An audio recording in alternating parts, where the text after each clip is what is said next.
Welcome back, everyone. We've got Shopify Rebellion versus Immortals Progressive, and we're going to be doing the champion select here at the AD. What's up, guys? Who's going to win? What's up? Immediately? No draft, no nothing. Tell us, Raz. Well, first things first, I came into this split with a lot of faith in Shopify Rebellion to do well. They haven't. First week has been tough. Big note for everybody out there is that we will be seeing BVOY. He will be debuting in this split, so going to be watching out for him. Yeah, I think, Jet, you always have this thing where you're like, who is the best, worst? Because, like, obviously they had an 0-2 week, right? Oh, Yeah. But, yeah. like, in terms of their actual gameplay, I actually, first of all, I liked some of the stuff that Shopify was bringing out. Specifically, I actually really did like the Zach mid from Insanity. We've already highlighted Insanity as someone who, if we see something really interesting in this draft, it's probably going to come from him. Yeah, we also polling chat about whether or not we will see something new from Insanity or something not new, and the definition of something not new would be something any other mid laner's played. Yeah. So it's not just the two champions he's played, since he's played Zach already, so it's pretty easy to get something different than Zach. Anyway, I agree with you, Emily. I think Shopify Rebellion is the best 0-2 team so far, but honestly, you are who we thought you were. If you're 0-2, you're winless. So you're still going to be winless if you lose to Immortals, and that'll make them the worst. That's true, and also on top of that, once you start stacking losses, like after a 0-2 week, the mentality of it starts to really pile on top of you. Yeah. So even if you feel like you're doing well, even though the scrims are showing different results, the pressure is going to stack on if you continue to lose, especially if you come out of this one with a loss against They've the already other lost a 0-2 seventh of their games, Res. Oh no, Wow, not this. okay. Think about that. I want to hear this We're again. returning to the percentage of game. What was it like? The game matters. Every game more? is over 7% of your total standings now, rather than 5.5%. Every game counts. Don't lose. The Lucian ban coming out actually against Shopify Rebellion, so we will not see a Lucian win today. Yeah, in the I can LCS. see Revan was putting Wild Turtle on it last week. It looked quite strong. It was one of the only things that Shopify was able to play through successfully. So even if it's winless, I can still understand not just being a slave to the stats and saying this is something that Shopify has been pretty good at, and also something BVOY has been having experience on in the past. So just get rid of it. Yeah, the other thing I'm super curious about in this draft is whether BVOY might end up going with Ezreal, which is another pick that he's been pretty comfortable on, but also the ADTF, or just TF in general. We talked about it at top of day. Insanity was already a TF enjoyer, and we've seen that come out twice in bans today, which makes me think again that it was something that people were seeing in scrims. As Karma is removed from the table by Immortals, we will not be seeing her again, but she does have 100% presence. Yeah, we mentioned before, this is BVOY's first game with Shopify Rebellion. His parents are also in the crowd to watch his that's debut, cool. which is pretty amazing for support of their son right there. I mean, I believe that is their parents, but the faces are covered by the supportive signs. That's incredible. That's cute. Just knowing the journey that BVOY has had throughout his career, coming in from China to then Brazil, and then now he's here in the LCS. You do want to see him basically running, and the fact that his parents are here now, it's great to see. Okay, Twisted Fate, yes or no? Here, actually, Insanity is winning the chat vote for something new by 70%. That's pretty big. 70% saying it won't be something new. So there's a lot of expectation now. We built him up that he's going to be the Zach mid, weird, kooky pick guy. The last game he played was on the Corki, too. So we're setting up an expectation. It is so sad. I mean, Ori and Azir have both been taken off the table. It would be really funny if he just ends up picking the Corki, but it's going to be Varus coming through. And then obviously Udyr locked in for Castle on the IMT side. We've talked about how strong this champion is, especially if you can get the push into topside turret and then proxy the wave for complete control over topside. Will be really important. And I think what Shopify Rebellion did was really good here. Banning the Kalista, although it has been a priority, last few games has been kind of being let go, but you're going up against Tactical, who is the strongest, I would say, Kalista. Like, that's his best pick, in my opinion. And IMT wants to center their entire draft or playstyle around bot lane. So Tactical and Olleh don't get them going. So pick the strongest available AD carry while banning the Kalista away. I would love to see that from Shopify Rebellion. I think the Rell being the flex pick as well between Zeyzal, and Bugi make this a little more difficult for Immortals to draft. That is 90% going to be a Maokai jungle for Armao. Emily, you mentioned that there was an AP Maokai last night. Yeah, so it was Aki, and I believe he went, like Leandry's Shadow Flame, I think, in their game, NIP versus IG. It would be really interesting, considering people have also been super critical of Udyr builds, right? And in terms of going full tank Udyr, how much power can you have versus adding a little bit more damage in there, so when you are sitting on top of your opposing carries, you're doing damage and kind of running at them, keeping them out of the fight. And this is looking like it's going to be a Jayce for Mask. Now, I've seen his Jayce pick when he was in EU Masters. It was quite good. I actually really liked it. Even hearing from Blabber in the interview with you that he was pretty impressed with Mask. Yeah. With the scrims coming into this split. So overall, there has been some hype on Mask and how well he does perform and how strong his champion pool generally is. So the fact that now we're seeing it come to fruition. I want to see what the 4-5 is looking like for Tactical and Olleh here, because with Jayce, it opens the window for some poke. So Ezreal is still available if they want to do that, but without Karma, you lose out in that strong poke bot lane. Yeah, Maokai Jayce is one of the big pairings. A little surprised they didn't go Corki, but that would have given them triple AP. I also want to just float something out there just in case it happens. Okay. What if Insanity's pick's already locked in? Ooh. Varus mid? Yeah, what if he's playing Varus mid? Probably not against Jayce. Yeah, probably not against Jayce. Before the Jayce, I think it was a flex. I Yeah. actually do think it was a flex pick because we got to see Varus top in the LEC earlier today. True. And even in Champions Queue, the Varus top, or just Varus in solo lanes in general, was just oppressive.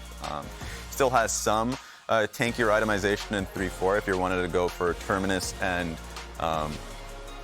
just kind of going tanky from that point forward. But here we go. That's a Nocturne locked in. Yeah, it's interesting to see the Nocturne coming out of BVOY because, wait, it's Nocturne mid. Is it Nocturne mid or is it Nocturne Insanity jungle? Nocturne mid. Oh, no. We don't know yet. Already locked in. We don't know yet. On the other side, though, Lillia Yes. is a pick I actually did really want to see on this patch. She is incredibly strong. We'll see. She's going jungle.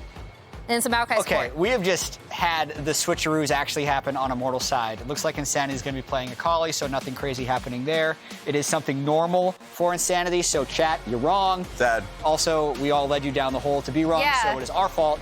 I take the responsibility. But looking at these drafts overall, huge poke comp from IMT, actually, with the Flex Maokai. You can actually get pretty tanky on support Maokai now, if you would like, and you can see Shopify definitely kind of all-inning on the dive there with the Akali Nocturne combo. Yeah, I like the composition from Shopify a little bit more. The Lillia is interesting to me, and we've been seeing it being picked in solo queue quite a bit against heavy melee compositions. This one's a little bit tougher. You're going to be dealing with Nocturne and Akali, so I think it's going to be really hard for Armao to keep alive. So interested in the draft, like Shopify Aurelians a little bit more. Yeah, I can't believe I got baited into thinking it was Nocturne mid from Insanity. It was in your head. And now, Yeah. He's going to play something weird. The moment you he's start played thinking. it before, hasn't he? He played it last year. I remember on IMT way back he played it for sure. So like that's something that has always been in his wheelhouse. That being said, with the coaches fist bumping and everything, we're going to be sending this straight to the casters for the call. Hell yeah! Welcome back, everybody. It's time for our last game of the day. It's Immortals going up against Shopify Rebellion. You know what I always do, Isaac, whenever I read their in-game tags? I read it as Summoner's Rift. SR. I've been playing League of Legends. Summoner's Rift Insanity. How I feel after playing League of Legends every Exactly. day. I've been playing this game for over a decade now. I have the League of Legends brain rot, so I can't read SR as anything else. But they've got BVOY this time. I'm Can't interested read to so see. good anymore. Yeah, it's we're old now too.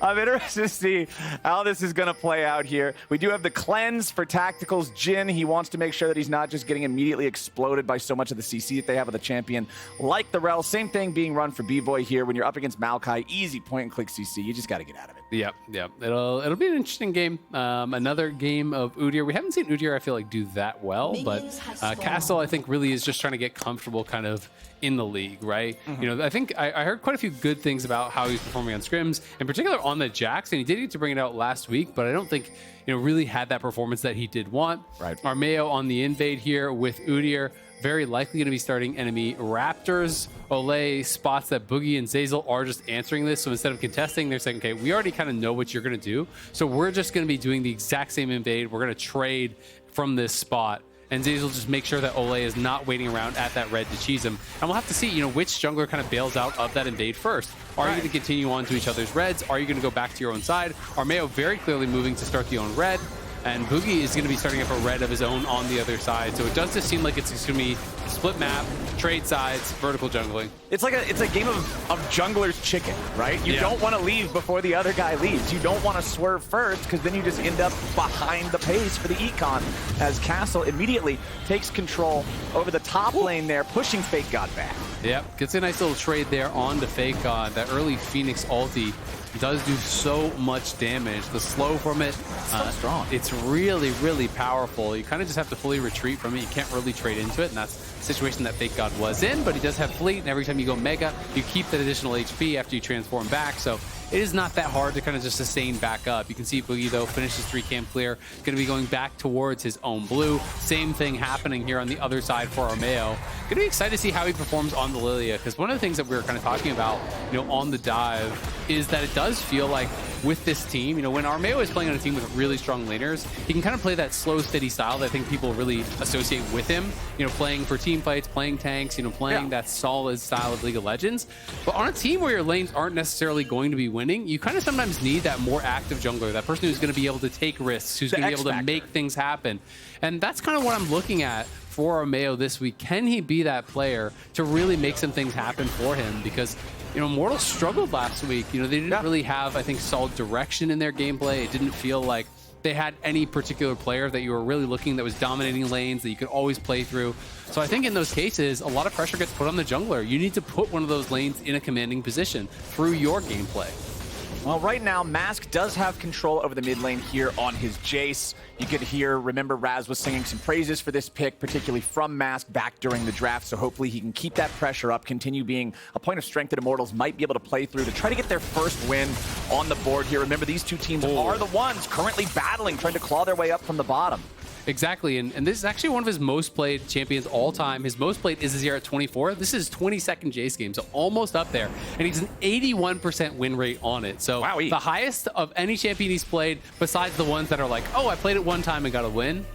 So beyond just a game or two, this is by far his most successful champion. Both junglers now returning to those Raptors, going to be back there as Zeyzal has to come here to cover because Insanity is getting so low. But we'll see if Insanity is going to be able to pick up most of this farm. Yeah, he really doesn't want to lose out on it. You can see there's already quite a gap in those CS counts as Olleh has been found out in his own jungle. Zeyzal and Bugi working together. Olleh wanted to flash away, but he's only flashing into his own demise, but Mask is ready to follow it up, and they'll make it a 1-for-1. Zeyzal trying to escape here, pops the flash on the Rell. Mask still has a flash of his own, but with low mana and cooldowns already spent on the first kill, he will not be able to catch up and end up turning that in the favor of Immortals, ends up being an even trade. Yeah, Olleh does end up going down, but Mask gets that blue buff, and he's already dominating in the mid lane. And he's been around for a while. We can take a look at his career timeline. You know, he was on T1 as a trainee, then he was playing in challengers with KT. He was on Unicorns of Love on their amateur team as FakeGod forced a flash away from that Unleashed Phoenix form. So he's been around for a while, you know, bouncing between a number of different teams, mostly playing in that tier 2 scene. Oh man, if Castle ghosted early, he kills him there. Yeah. He ghosted in the last second. If he early ghosted, the very least, FakeGod has to actually cancel that recall. A little bit of a mistake from him, but still lane going pretty damn well for Castle. Because I think the damage from the Phoenix actually did tick on him, but it just did it during that last quarter second invulnerability time. For those of y'all who don't know, if you take damage during the last quarter second of the 8-second recall timer, the champion still goes back anyway. And I think that's what happened right there because it was such a tight window. Yeah, those are the ones where it's just the smallest thing makes the biggest difference. But unfortunately for Castle, he will not stop the recall on FakeGod, who has purchased the entirety of his Swifty boots, recognizes that move speed is going to matter a lot in this top lane match. Yeah, I mean, you're just going to be getting Phoenix form over and over and over. Basically, the Udyr is just bouncing around between forms. Every time you auto, with your kind of passive auto on the Udyr, you're getting cooldown reduction towards that ultimate or the unleashed form, whatever it is called. Basically, just the ulti. Unwakened, okay, there you go. And it's almost always just going to be that Phoenix form that's getting thrown down on him. So with the fleet footwork, with the Swifty boots, he's going to be able to kite that out pretty effectively and just try to neutralize this lane. But it's a good start for Immortals. You know, overall, Mask very, you know, comfortable in that mid lane, has the earliest rated Dirk, and with the way that lethality is kind of calculated differently in this season, it is really strong early on. Yeah. It is very, very powerful. He had that blue buff for a little bit that he picked off that kill. And is up farm, but Bugi again heading back towards mid here. Armao, though, is there to cover, and instead he's not going to be able to take that E back in. Plus, Armao is going to be able to defend his own Raptors, which means Bugi walks across the map and is going to get forced back to his side. And critically, Armao level 6, excuse me, while Bugi is only halfway to that point himself. So it's not like you can just go pick up a camp. Okay, cool, now we're even. Now I can go back to contesting. As long as Armao has the ulti and Bugi doesn't, he's got to be careful. Exactly, and that's kind of one of the costs of that earlier exchange of kills. The fact that Bugi was the one who died, Olleh died on the other side. Armao did get a little bit of a head on the experience. So Mask just continuing to push this in. Already has one plate down. Looks like about half the second plate is already gone. Olleh on the invade here. There are 3 members top. Yeah. Bugi may not be expecting the whole squad to be here, and he could be in trouble. Yeah, he can't turn out the lights. Olleh immediately, though, going after him with the Twisted Advance. That gets eaten by the spell shield. Yeah. The slow from the sapling isn't enough to keep him locked down for the follow-up, as FakeGod trying to deal with Castle's relentless aggression here in the top side. Just trying to trade however he can, make sure that he keeps farming up. He still does have a farm advantage, or at least very close to equal once Castle picks up these next couple. Armao's making his way up here, but Zeyzal is tracking him the entire time. Yep, going to be covering up on that top side. Not going to be able to get too much, you know, just scooping back into the tower, but Udyr is just so damn tanky. Mask, again, just looking to push out, and Cindy trying to weather the storm. He's kind of have to in most of these melee versus ranged matchups early on. Down towards bot lane. We haven't seen too much of it, but BVOY, you know, making his debut with the squad. I think a lot of pressure on him because Turtle actually played pretty damn well, I think, individually last week, even though it was in losses. People are really shutting out Turtle a lot, so the expectation is going to be pretty hard here for BVOY. And he is going to be playing on-hit Varus. Mostly we've been seeing lethality these days in this new season. But it is clearly going to be that on-hit style. Well, Tactical over on the other side is playing lethality Jhin. Basically exclusively the only build it feels like you see from him these days. Yeah, a lot of people, all of the high-ranking Jhins that I know of are playing the lethality build these days. You can just have so much power with it, especially with the utility that you get from Ghostblade too. Jhin being one of those traditional immobile carries, loves just being able to have that, the extra ability to either kite out, chase down, whatever you might need. Still a pretty close game overall in terms of the gold difference between the teams, about 500 favoring Immortals right now, but it was that first Drake that went over to Shopify. You can see the grub counter is 3 in the favor of IMT, so that's going to be another responsibility that Shopify is going to have. Try to prevent them from hitting that critical 5. And we've got to see, you know, Tactical, there's some stats that are kind of interesting. Immortals just does not win, basically, when he is behind, right? When he is behind at 14, there's 0 and 11. When he is ahead, they are 5 and 4. Kind of does really lead you to believe that he is that only true carry threat on the team, that they really need to put him in a good spot. So far, is about even down in that bot lane, but we'll see if they can put him into an advantageous spot, utilize Tactical as that big carry threat. Nice buffer from Zeyzal. Yeah, Zeyzal doing a good job there, utilizing the momentum of the crash down to get away from the lockup of Twisted Advance. Olleh still level 5 here on the Maokai.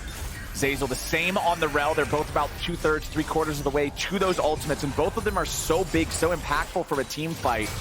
You would think that they'd be trying to get to them as swiftly as they can. BVOY and Tactical also both having the ultis up for themselves, but with Flash and Cleanse up for both AD carries, it's really hard to make a play on either one of them. Yeah, it is very difficult. You know, I think if you have the jungler there, then maybe you can look for that sort of a play.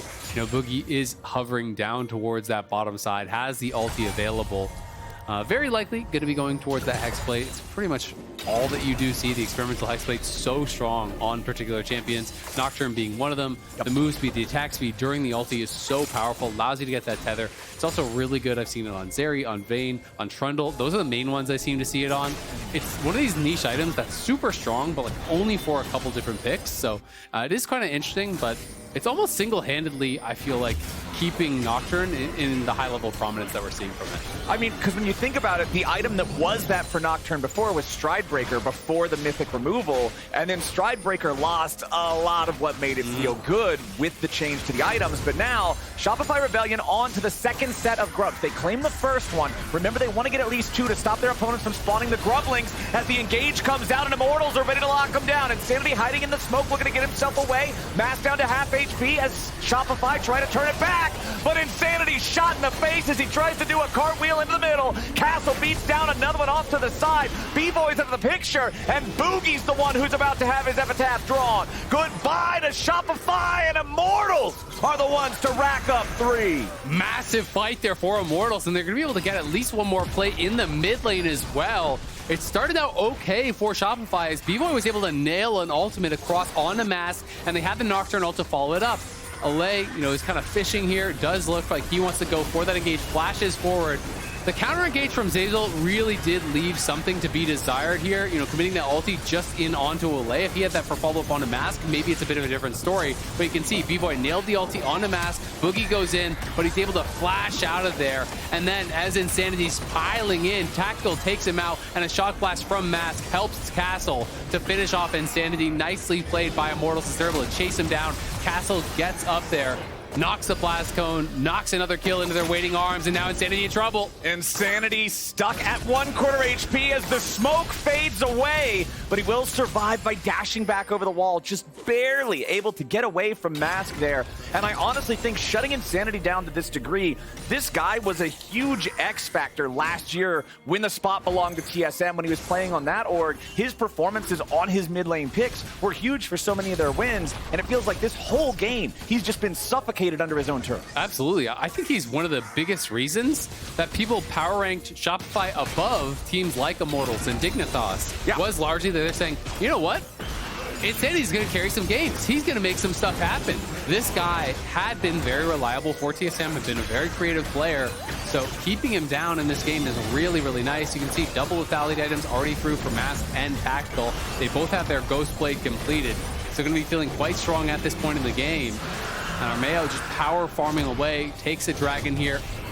We'll have to see what the Rift is going to be. It is going to be Chemtech Rift, so not the one you're really looking for if you feel that you're in a position of power. But it is still a fun one to play on. Even though the dragons feel useless, it's my favorite Rift to actually play on. Because of the goofy plants that yeet you 500 feet the other direction. The goofy plants. That's fair. I can respect the goofy plants. Whenever I play on this Rift, I always hit the blast cone just because it's fun. Yeah, even if you don't really need to. Yeah, you just have to use it because of how much fun it is. It's like a theme park ride. But it is also just about 14 minutes into the game. You talked earlier about how Immortals needs Tactical to be ahead at 14 minutes if they want to win. And as I pull up the stats, he is about 550 gold above that counts. His opponent. We take that. Yeah, that's good enough. If it was like 50, I'd say, nah, that doesn't really count for anything. It's 2 minutes. But 550, I'll give you an actual lead on that. Great sign for Immortals, who are up 2,500 gold as a team. The Grubs, they still have 3 of them. They don't have any more. The other ones despawned, but Shopify only got a single one. The Herald is now live on the map too. Yep, and if you're wondering why things are kind of looking a little bit different this week as far as the bot lanes that we're seeing, double support items did get nerfed. In fact, it basically got deleted. Yep. It got changed in the patch, so the penalty applies, from both players. So you couldn't actually both buy support item and share that. That's why we're seeing a lot less double enchanters and these types of things. And I think more of a movement back towards some of these hard engaged supports, which I do think is a very good change for the game, because it was kind of just one of those things that it's like, it's clearly not really intended. It's kind of just abusing some mechanics that were left in there. Yeah. So I'm pretty happy to see it go. Was not that fun to play against either. It's not an exploit, but it's not the intended way of playing the game. Yeah. It's not technically an exploit, but you're not a cheater, but I do still hate you. Yeah, exactly. Right. It's like a guy that only bunts in baseball. It's like you're not cheating, but I really just don't have any respect. But let's see what goes on with the rest of Shopify's plan here, because they got a lot of ground to make up.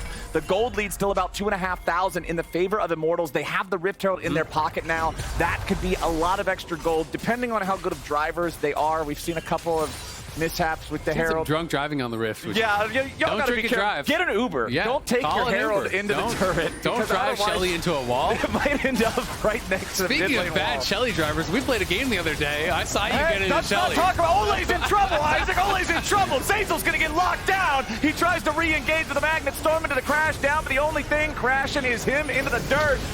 Shopify trying to reinforce here. FakeGod arrives with the teleport, but all he can do is say a couple nice words about his buddy Zeyzal. Castle takes the turret up here in the top side. Another advantage going Immortals' way. Yeah, that's tough. You know, Shopify do commit the TP down towards that bottom side, give up the tier 1. They're going to lose farm up there as well. They pop the Nocturne ult. They don't even end up going in on it, so weren't able to get much of anything there whatsoever. And now Mask, they're just playing around this point of power. He's almost got a second full lethality item. He's popping off. He is really strong at this point. You know, I had been hearing some good things about him from scrims. And it's been nice to see some of those kind of moments now showing on stage. And you want to see these guys have a good debut. And Mask down here going to be working away on this tier 1. No one close enough to stop it. So that tower is just going to be straight up gone. That's going to be his second item completed. And I feel like at this point, when you see your mid laner that bed, Armao, you glue yourself to this guy and you make sure he cannot get 2v1 by the Nocturne. You play behind him. Any turn Nocturne is up, you got to be covering him because you're going to win the 2v2. You are his shadow. If he's going somewhere, you're going with him. That's your meal ticket right there. That's Mr. President. You're the Secret Service. Yup. You're the car. Just make sure that he's not even the guy in the car? No, you are the car. Okay. He's not going anywhere without you. Hubris completed for Mask now as well. And you can see in the inventory, the tier already over 300 stacks. So once that Manamune gets built, it's immediately going to evolve into the Muramana for the third item power spike. This dude has all of the power in the game in the palm of his hand. How tilted do you get when you press tab and you see Hubris has like 50 AD on it? Because that makes me want to FF immediately. Yeah, it's just like, okay. Oh, you just have 2 items on that one item. That's cool. Yeah, for sure. Great Seems item. fine. Yeah. This is a great game state to have to play from here. Akali still aboard the struggle bus back in the mid lane as well. Insanity still not able to get on the board, even with an assist. Shopify only having a single kill thus far as Olleh goes for the engage. Locking down Insanity with Twisted Advance. Accelerated Shock Blast going to find him from a distance as the curtain call opens up. Number 1. Number 2.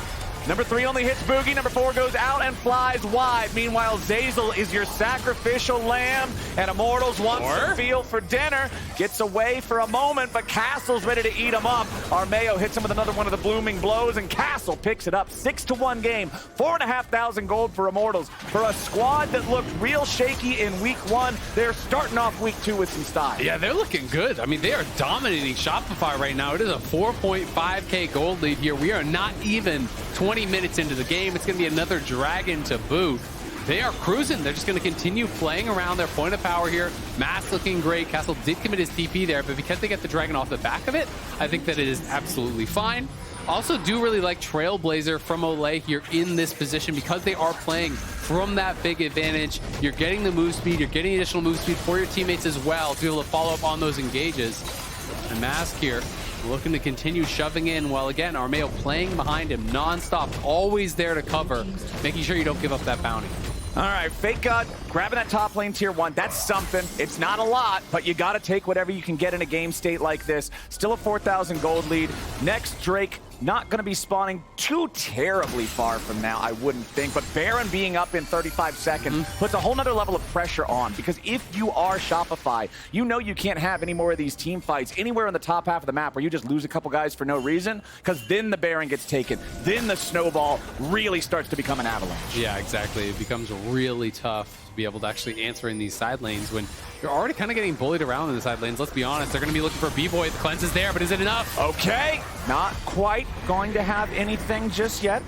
Shopify get themselves away. They're off to the side. Next Dragon's a really far away time away, by the way. I didn't have my objective timer up, so I definitely misspoke earlier, but that's okay. We're not really going to worry about that. As the Herald is summoned up, they put it on autopilot. It connects with the turret. Tier 2 about to fall, as Immortals will not be able to stick around to guarantee it. Bugi flies in, and FakeGod's ready to follow up. Tactical! Gets dogpiled, and Insanity gets his mark. Olleh tries to escape, but it's already a 2 for nothing, making a 2 for 1. Mask is ready to pop off. FakeGod is low, and Mask is about to execute him. 3v3 left of the map as Castle is now going to get focus fire down underneath the tier 2 turret. The arrows fly and the Udyr dies. Armao and Mask, the last 2 standing. Shopify took their moment. They went in and they finally found a fight. Yeah, they get those 3 kills. Big engage here from Shopify. We'll see in the replay one more time. They're just going all in here onto Tactical. FakeGod in on top of him, scoops him over the wall. Doesn't get the full stun, but he is feared up, and there's no real way out there for him. Does have the cleanse, tries to flash, but Insanity is there to clean things up. But look at over the side.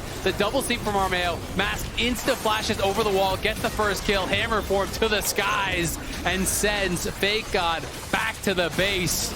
as he slams him down, able to trade one back. That final kill, though, making things slightly in the favor of Shopify at the end of the day. But still, it is that 4K lead here. Mask, pretty damn good, I would have to agree. And he did get some stacks there as well on the Hubris. So an additional 20 AD now sitting on it. We'll see if he can keep that buff active, continue to keep that stacking before it does actually fall off.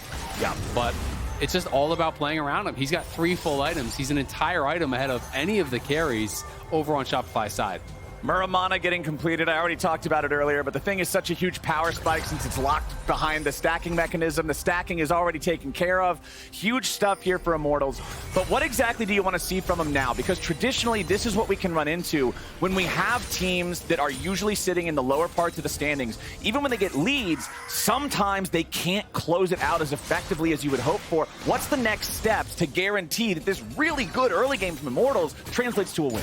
I think it's really more of the same. You know, I kind of have confidence because they've shown me that they know what to do. It's playing through sides. You know, again, we look up towards the top side. It's going to be Mask pushing out that side. It's Olleh getting vision and covering for him. It's Armao here behind him as well. And if you're dominating vision in your enemy jungle after pushing it out, then you can move over to Barons and things like that. But there for now, just searching, hunting, and Zeyzal may be in some trouble here as Olleh's going to look. Yeah, crash down buffers through the Twisted Advance yet again, but now the Nature's Grasp is ready to fly out. Bugi flies in, Mask is the target, but Bugi's going to learn his lesson real quick. Castle and Tactical work together to take him down, but now the rest have been put to sleep. The blooming blows come out, and another kill goes back over to Armao. Immortals have found 2, one of which is the jungler, and the enemy top laner is at death's door. This is the green light to go for the Baron. Yeah, they're going to go straight for the Baron here, and I don't think there's any real way for them to contest it. You can see Insanity's just going to TP down towards bot, try to push in, maybe look for a tower. I don't even think he's going to have time to be able to get that. BVOY trying to sneak out here, see if he can get any sort of a miracle Q, but not going to be able to get in range. Immortals secure the Baron. They win a fight on top side. They know the recipe to success. Play here around Mask. Make sure you're peeling for him. Make sure you're covering him at all turns. The ulti comes in, the lights go out, but look how fast that TP was from Castle, by the way. Was insta TP, was able to get that down and get up towards that top lane to cover. And then there's no real way out as you're trying to run. It's just a shooting range for the Jhin, slowing you down, knocking you down. Those 2 kills, all they needed to secure the Baron. Huge for Immortals, over 6,000 gold in the lead. The Drake is just about to spawn now, and Immortals, with this amount of an advantage over their opponents, I don't really see an angle for Shopify to contest this. I think you just end up yielding it, but they're hanging around. They want to see if there's any kind of an angle. Maokai makes it even more difficult, just being able to lay down those saplings as your opponents try to approach. Mask separated from the rest of the team, but confident in his ability to deal with Bugi. He forces back the Nocturne, but Insanity wants an angle. Massive Magnet Storm coming out from Zeyzal. It's 2 already dead on Immortals. What were they doing? Shopify still having all 5 men, but Insanity is about to drop. Armao grabbed the kill on that one thanks to the damage over time. Oh, the Mask sleep. still looking for a little bit more. The sleep has landed. There's another one. FakeGod's about to be number 3. The curtain has been called, and Shopify is on the run. Beautiful downtown shot from Tactical. Just when it looked like Shopify might have had something, here comes the deer. And Immortals managed to get a 4 for 2. Immortals turning that one around. Tactical barely surviving as Insanity was piling in after him. Armao shows up and has so much power at this point in the game. 5-0-7, 10 stacks on the Dark Seal. Able to make it happen even with the great engage. And we do have to give credit to it. The initial play didn't look like anything was going to happen, but look at Zeyzal coming in from the side here. Zeyzal finds the angle, flash RW, getting that Magnet Storm on multiple members here. They execute Mask, and then Insanity are thinking maybe he can actually finish off Tactical, but he's not able to do it. Armao arrives, gets the Q onto 2, the sleep comes in, and he tells him, go to bed. Taking 1 down, the W lands on the 2nd, rooting him up for another kill. Bugi was on the run, but there was no real way out. The 4th shot takes another one, and they're able to chase down that final kill at the end of the day. Gotta be happy about how that did work out. Yeah, Mask went down, but things looking great for Immortals. I really like the patience from Tactical there, too. He wanted to make sure that when he opened up the curtain call, oh my God, he was in a spot where he got to fire off multiple shots and didn't have to reposition, either because of pressure from his opponents or the fight just getting too far away. Yeah, 6,000. It's a lot. From Armao. Wow, man, okay. The Lillia, we said we needed to see this guy be able to carry. We need to see him step up and drive the car for a little bit. Little did we know, this man's hitting some F1 status in this game. The Lillia leading the charge, the Jayce, the massive cannon to back him up, and Tactical 4-1-8 here in this Jhin as well. Having a very good game for himself. Immortals, almost 7,000 gold lead, pushing down the top lane. Tier 2 turret should melt away pretty swiftly, given how much damage is in their inventories, plus having the extra bonus from the 3 Void Grubs, as it's still about 4 minutes away from what will be the Chem Soul, if they're able to claim it. As you already mentioned, yeah, it's not as strong as some of the other ones, but it's still a really nice power boost that your opponents are going to feel even more like their backs are against the wall having to deal with. Exactly. It does make it really tough for Shopify in an already very difficult position. That last fight, you know, is about as good of an angle as they're probably going to find. You need those huge engages from Zeyzal. He was able to deliver one, and it did make it close, but it's just so tough because there's a lot of threats over on this Immortals side. And you're having to spend all your cooldowns to just get one kill. Then all of a sudden, the other members of Immortals can kind of just run you over. Castle's just playing this disruptive duty. He has so many strong members, so many strong carries around him. He's full tank. He just needs to mix things up, stun people up, slow them up. Same thing here for Olleh, who's just walking around throwing saplings in every single brush, making sure you can't get taken off guard.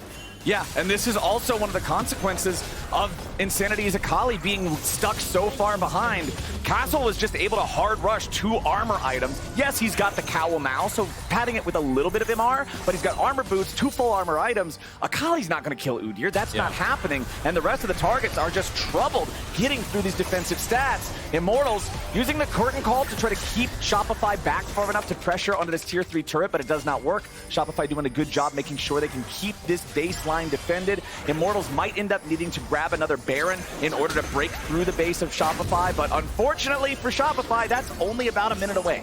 Yeah, exactly. And when you're this far behind, you're nearly 9,000 gold.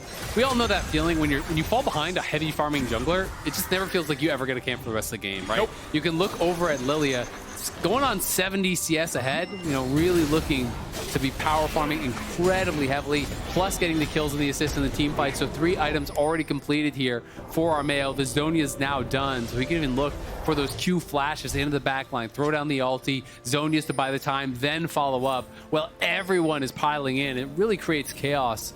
So having that opportunity can be quite big. You can see as well, 3rd item now done here for Tactical, 4th item done for Mask. They are well and truly online. They want to fight, so they're just going to be setting up around this Baron area. That's going to be starting to spawn here pretty soon. Get the vision, poke and prod at anyone from Shopify who tries to come over here and contest. And again, it's just another strength of having Maokai in the team too. Playing from ahead with Maokai just feels like you're not playing by the rules. You can set up so many of these saplings. If they ever try to do a full send so that they don't get poked down by it, you immediately stop them with the Nature's Grasp. Olleh is set up with all the tools that he needs to guarantee that Immortals have an advantage in this fight. I will say, BVOY, I think, has quietly had a pretty solid game, but it is tough when you are this far behind. You know, he just doesn't really find the opportunities to stand in fire, you know, to stack up lethal tempo, to really get a lot of autos in. But at the same time, if you go full lethality, the Udyr is going to be immune to damage. Like, you have no one that could ever kill him. So, you know, I definitely understand why he did go on hit here, but the game has just really not worked out in his favor.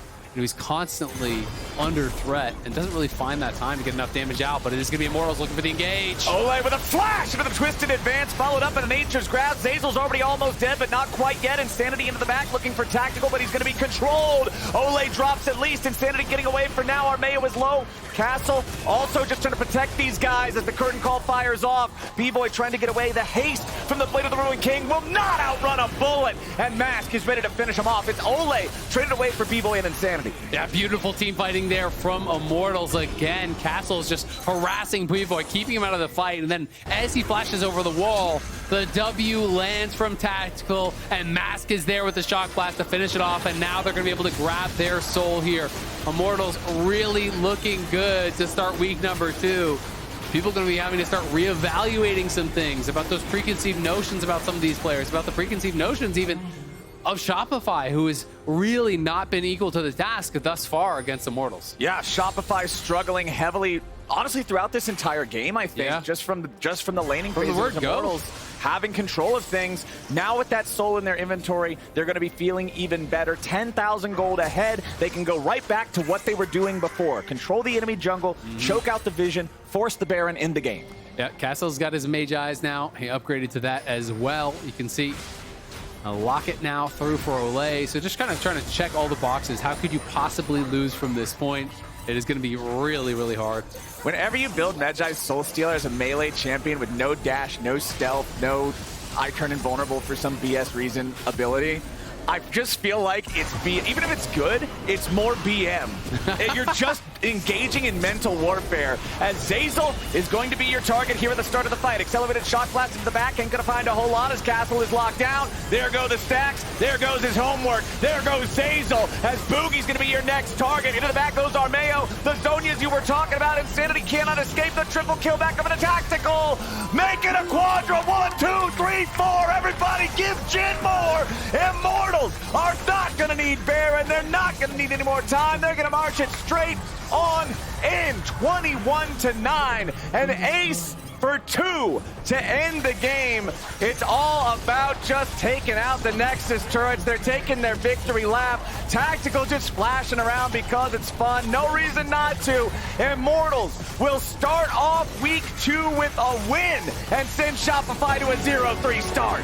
And what a feel-good game it is for them, because this was not some fluke victory that they got, some throw from their opponents. This was Immortals dominating from start to finish in this game. From the laning phase to the jungle plan, everything made sense. They coordinated well. They played around Mask with excellent laning. Armao had a great game here, really get ahead of the curve.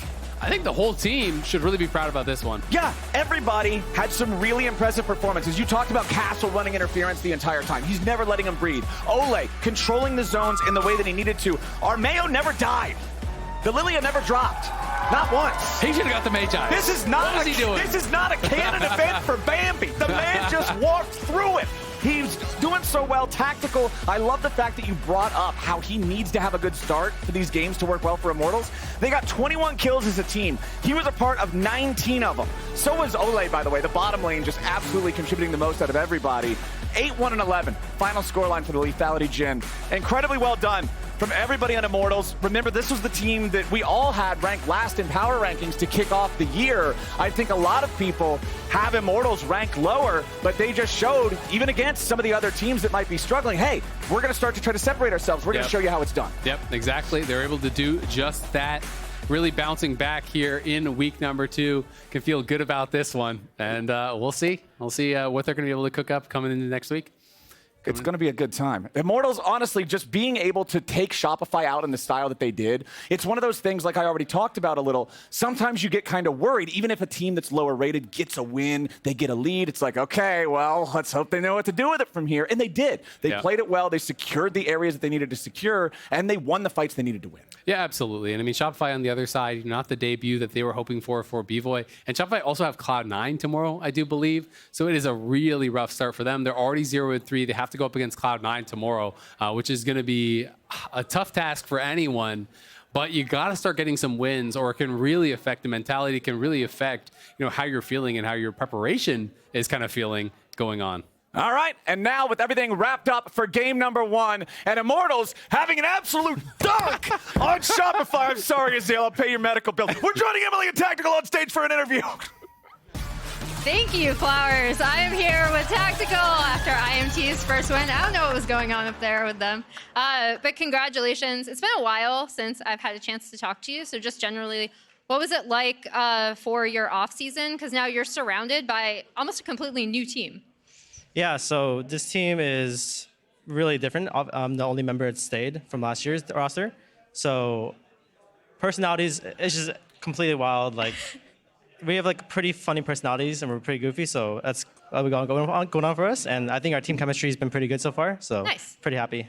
Who's the weirdest person on your team? Olleh. Olleh still? Yeah. All right. He's so goofy. And I don't know if he can hear you.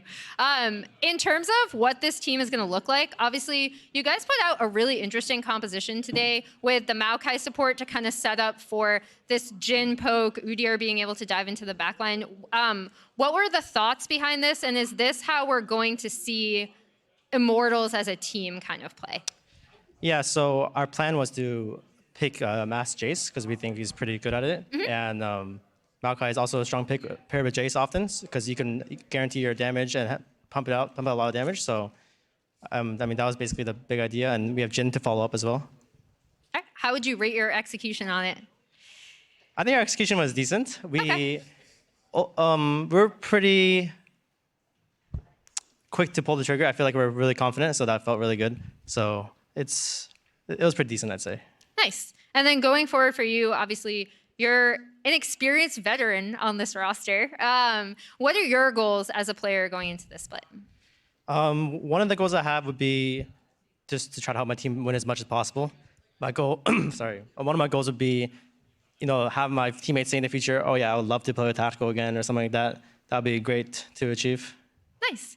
And then I've heard your mom is in the audience today. Yes, and she's supporting you. Yes, And then also you have a lot of fans here. Is there anything you'd want to say to your family and friends? To all the fans first, I really appreciate if you're still my fan. Like, I work really hard. I think I really want to show results, which I haven't been able to recently. So it will be great to show results again. Nice. Thank you so much for taking the time, and congratulations. You had a fantastic Jhin game. I think you're a player of the game. I can't hear producers because they cut out. Okay. No? That'll be great, though. Oh, okay. I messed that up. Back to the desk. Thank you very much, Emily. These are actually the players of the game. Let's hear it. Game 4, it was neck and neck, but it was Armao. Blabber Sad. Game 1, FBI Rob. Game 2, Inspired, and Armao in games 3 and 4. Blabber's just stacking up the pogs. Sure, you know who else is stacking pogs? Who? Junglers. The junglers out there. I mean, this is true. There are 3 junglers. Boo, junglers, They're boo. boo junglers. But yeah, I mean, I think what we saw from Armao at the very end, and I'm sure we'll talk about it as we go on and talk about the day as a whole, is he came in with his Lillia. I was interested to see how it performed just because there were just a lot of threats from the opposing side. And it was solid. It was really good. So, great job. Exactly, that's what I'm saying. I hate I both messed of it up. you. I actually voted Eddie for Pug, so I messed that up on stage. I'm so sorry. It's It is what it fine. is. You should feel wronged. I mean, I love the Lillia coming out of Armao, actually. That was something I put on my bingo card. I think she's really, really strong. I thought the setup with the flexing the Maokai support was really interesting, and obviously Tactical could just fire from the back line. The vote was 3-2. Yeah, So that what was your vote? I voted Tactical. So you two, and then me and the 2 casters voted for Armao. Down with the casters is what Wow. I I said. could have been the swing vote. You could have, and I'm you sorry, failed Eddie. us. Let's get to the highlights from today. It was an eventful day, a few too many pauses, but we made it. We so game 1 with Cloud9 versus Dig, I think was a lot more competitive than a lot of us thought it would be, especially with Dig picking such heavy scaling and then sticking around for quite a while. Yes, that was the surprise to me, having 3 losing lanes and a losing jungle matchup. I thought XU had a great idea of being able to invade and snatch away the Gromp, and then of course he ended up getting invaded himself later on anyway, so it didn't really matter too much. But there was that fight, as you just saw, that really broke the door open for the team. Yeah, and I think the 2 things I do want to point out are when you're looking at C9 and you're like, why do we keep saying they're such a good team? A lot of it is not even things that you see in these team fights. It's JoJo having constant mid pressure. It was Blabber's response on bot side to that invade from XU. It's what they do when there's actually no fighting that really shows C9's prowess as a team.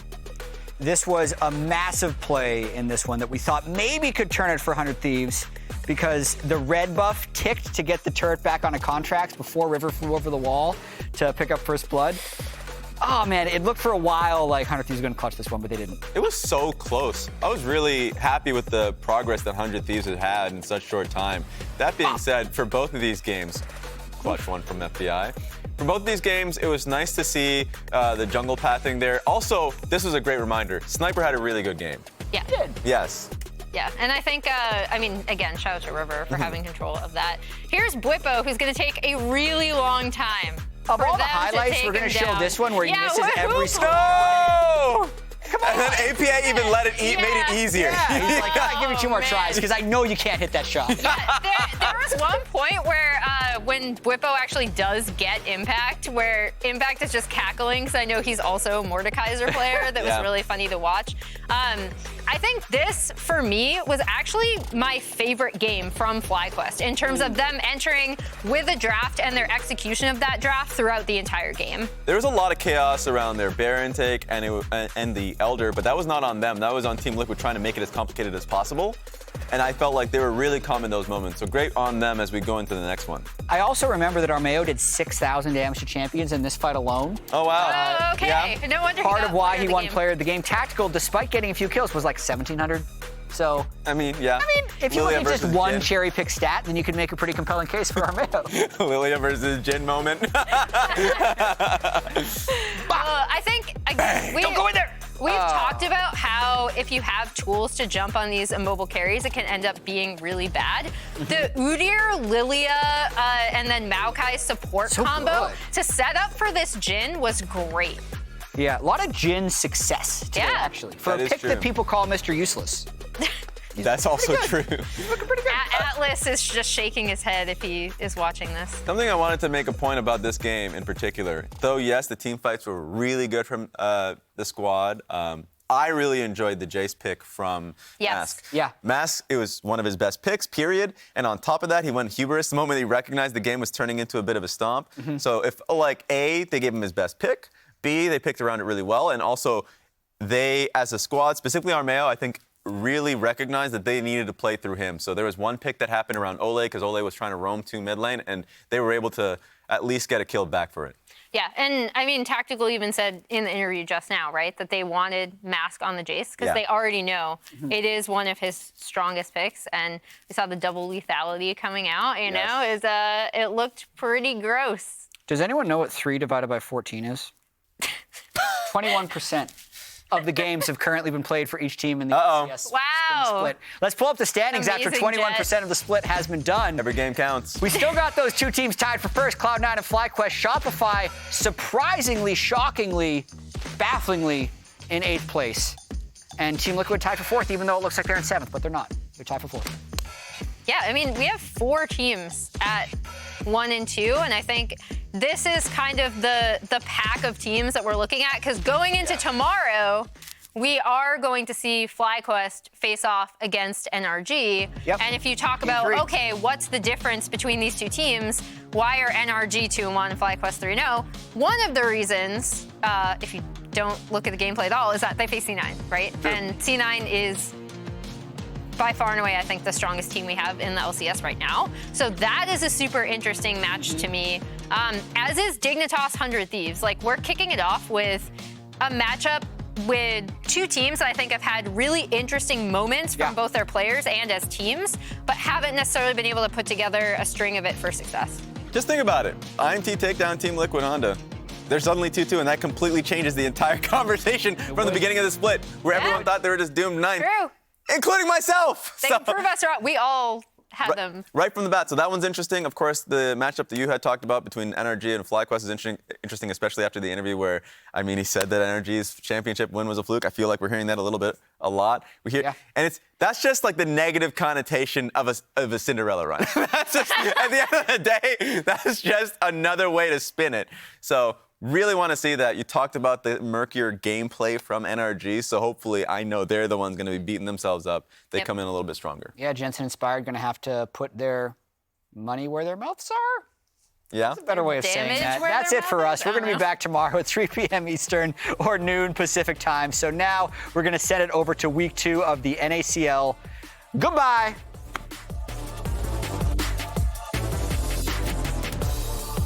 Bud shows up with the equalizer down. Judge taking a lot of damage. XU with the kill credit. Isles and Rich are here as well. Paranoia used. We're not.